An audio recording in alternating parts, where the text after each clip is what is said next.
So I just watched The Thing for the 50th time and I realized something. This very popular horror movie helped me come to terms with losing my job. More on that now. You're gonna see me with longer hair in the rest of the video. I kind of got a haircut after I recorded and realized I forgot to record an intro, so please excuse that. Had to get lined up. So quick summary of The Thing, also trigger warning, spoilers ahead if you haven't seen it. It's a shape-shifting organism that can perfectly imitate any living being. Once it affects someone, it absorbs them and replaces them, making it impossible to tell the original from the fake. The researchers, led by R.J. McCready, are in a constant turmoil with each other as the shape-shifting organism slowly takes over more and more of them, causing paranormal mistrust and dread. In the end, McCready destroys the base and kills the alien. In the final scene, McCready and another survivor named Child sit in freezing ruins, unsure if either of them is still human. The question is, did they win, or is the thing still alive, possibly being one of them, leaving one of the most ambiguous endings in horror movie history? Now, in my personal opinion, I feel like McCready is the thing because, well, there's a video game that came out not too long ago that literally followed the movie, and John Carpenter even appears in the video game and voices a character in the video game. And John Carpenter has been on the record saying that he considers this video game the unofficial sequel. If you play the video game, you see that Childs is dead, but McCready is nowhere to be found. You play as a character throughout the game, and in the very end, you are flown off of Antarctica, and you see that McCready is the one that is flying the helicopter. So yeah, in my personal theory, I think McCready is the thing, but that's neither here nor there. All seriousness, The Thing is my favorite horror movie of all time. Look, I even got the McCready pop because he's that dude.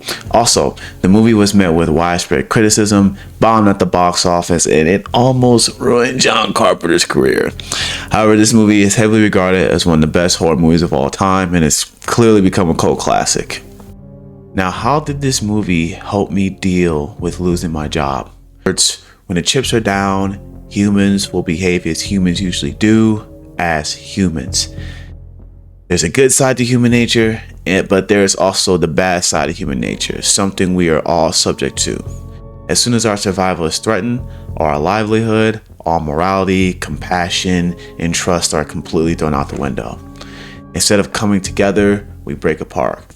You can't put your trust and faith in people because in reality, they're not your friends. They will turn on you if it benefits them, as depressing as that sounds. 2 years ago, I was working at a job where I was doing really, really well.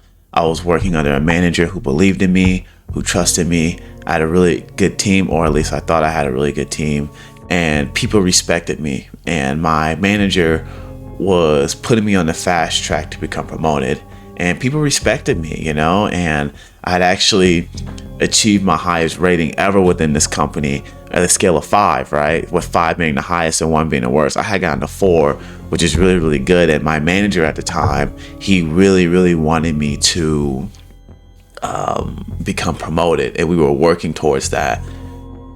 However, things changed once I got under this new manager. They redrew the lines within our team, so some members of my old team were moved to this team, and so on and so forth.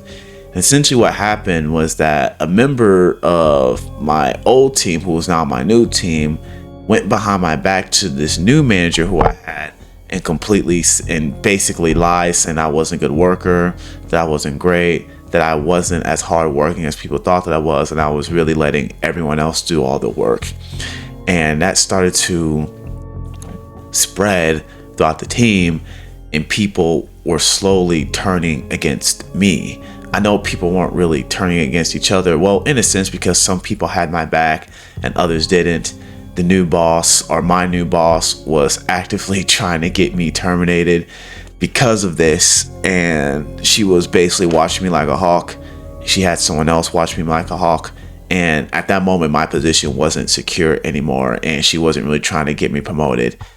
And basically someone who I trusted, who I discovered was my mentor, went behind my back and said things about me that wasn't true, and it saw how people saw me, including my new manager, because I really wanted to show my new manager that hey, I achieved this high rating for a reason. I'm here. I'm a great worker. I want to do well under you. I want to be promoted. However, that was all completely ruined because according to a team member who I trust a lot, she had it out for me since the very, very beginning. So the same people who were cool with me suddenly went quiet, and nobody stepped up. Nobody said anything, and everyone just protected themselves. No one truly went to bat for me. And the truth is, people had a choice.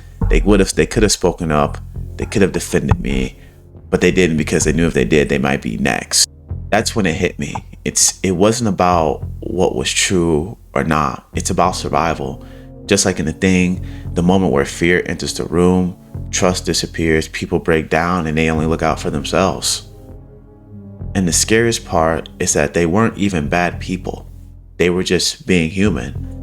And at the end of the day, you can't be mad at humans being mad at humans when they do what humans do.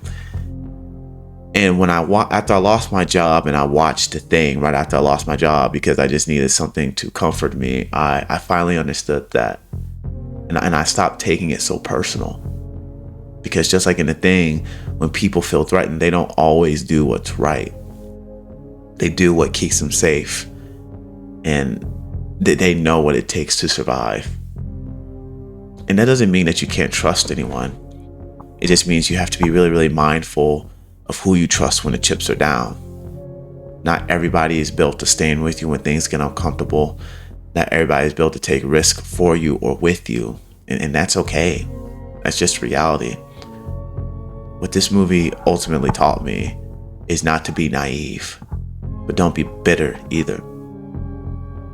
You have to understand people, and without expecting them to be something they're not. I have low expectations of people, and that's not to be cynical, but to be real, because like a wise 12-foot purple man once said, reality is often disappointing. Because once you understand that, you move differently. You trust smarter, you protect your energy, and you stop being surprised when people act like people. Thank you for listening. Thank you for watching the video. Please like, comment, and subscribe, and I'll see you next time.